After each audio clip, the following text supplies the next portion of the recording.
Narito tayo ngayon upang matunghayan ang napakainit, nagbabaga at talaga namang pinaka-inaabangan na latest issue ni Ate Erica. Sa pagpapatuloy ng ating istorya ay dito nga ay binabanggit pa rin ni Kalingap Val Santos Matubang ang kanyang kita sa YouTube channel niya.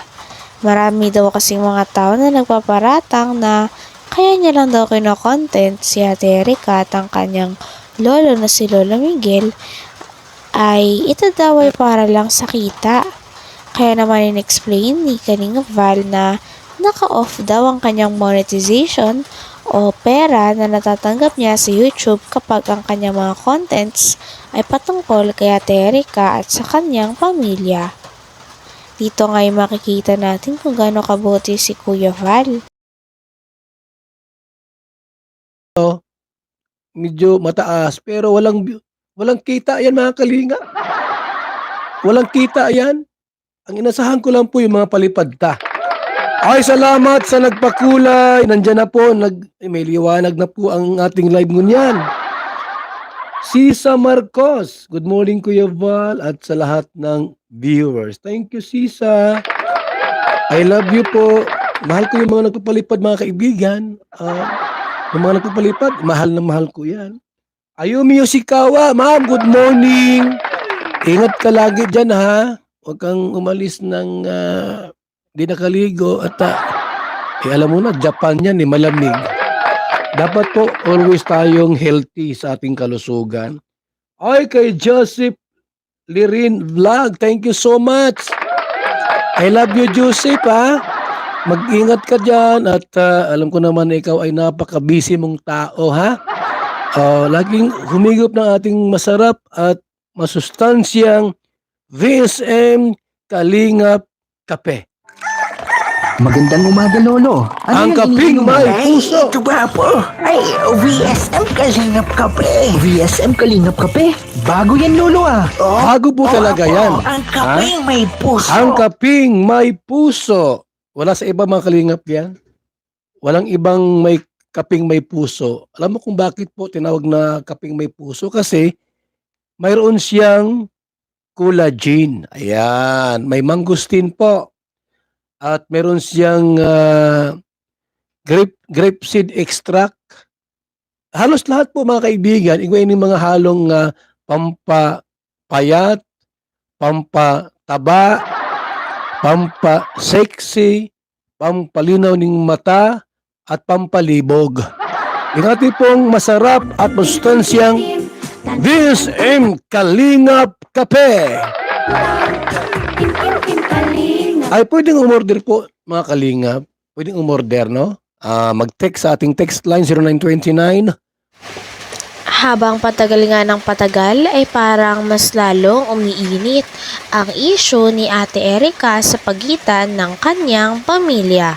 Kaya naman nandito lagi si Kalingap Val Santos Matubang upang magbigay ng mga latest updates sa mga manonood patungkol sa issue na ito. Sa ngayon nga ay pinag-uusapan din ni Kalingap Val ang mga pagkakaiba ni Ate Erica at ng bagong ka-love team ni Kuya Edo na si Viancy. Talagang may pagkakaiba nga si Ate Erica at si Viancy sa isa't isa.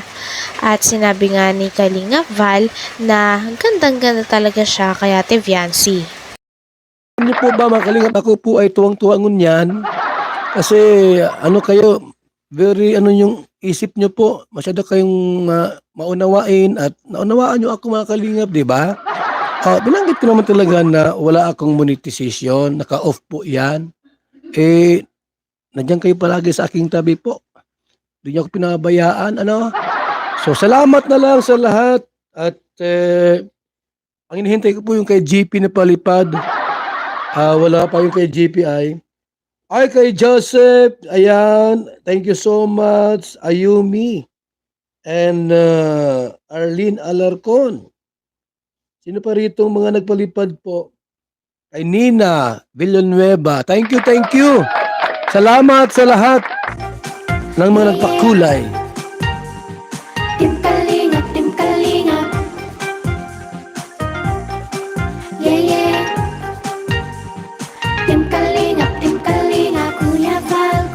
mga nagko-content po mga kaibigan kay BG, no? Kay ano, pamangkin ni Ate Edna Vlogs. Ano, itong si BG, ha? Si BG, si Brother Jose, ano?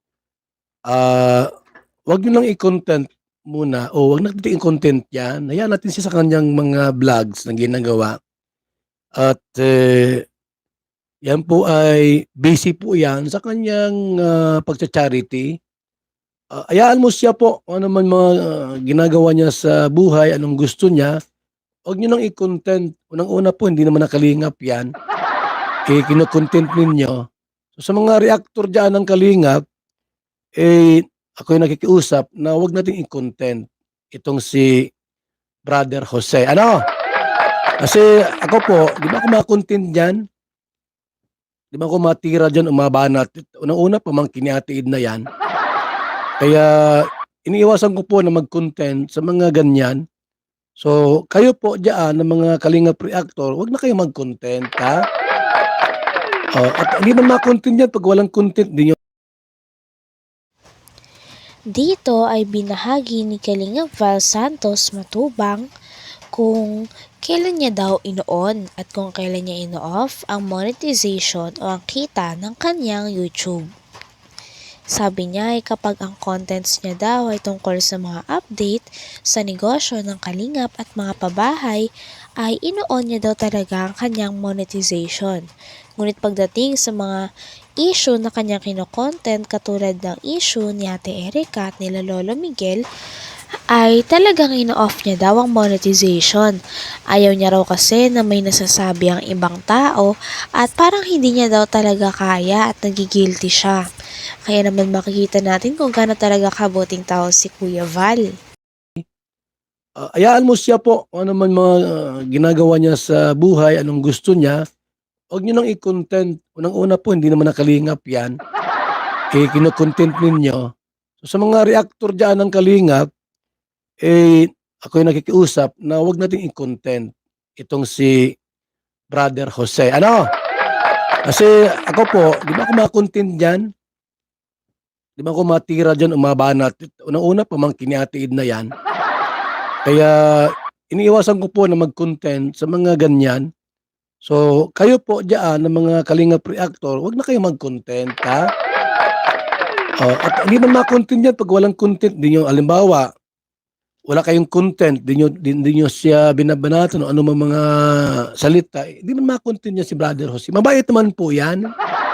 'Wag niyo nang i-content diyan at hayaan niyo siya pong, unang-una po, charity vlogger 'yan, nakakatulong sa ibang tao. Hayaan natin siya. 'Wag nang i-content. So, mabait naman 'yan si Brother Jose. Mabait niyan, Brother Jose, kilala ko naman 'yan, mabait naman 'yan. 'Wag niyo nang i-content 'yan, siyempre gusto niya yung malayang makagalaw, o i-subscribe niyo. Yung mga,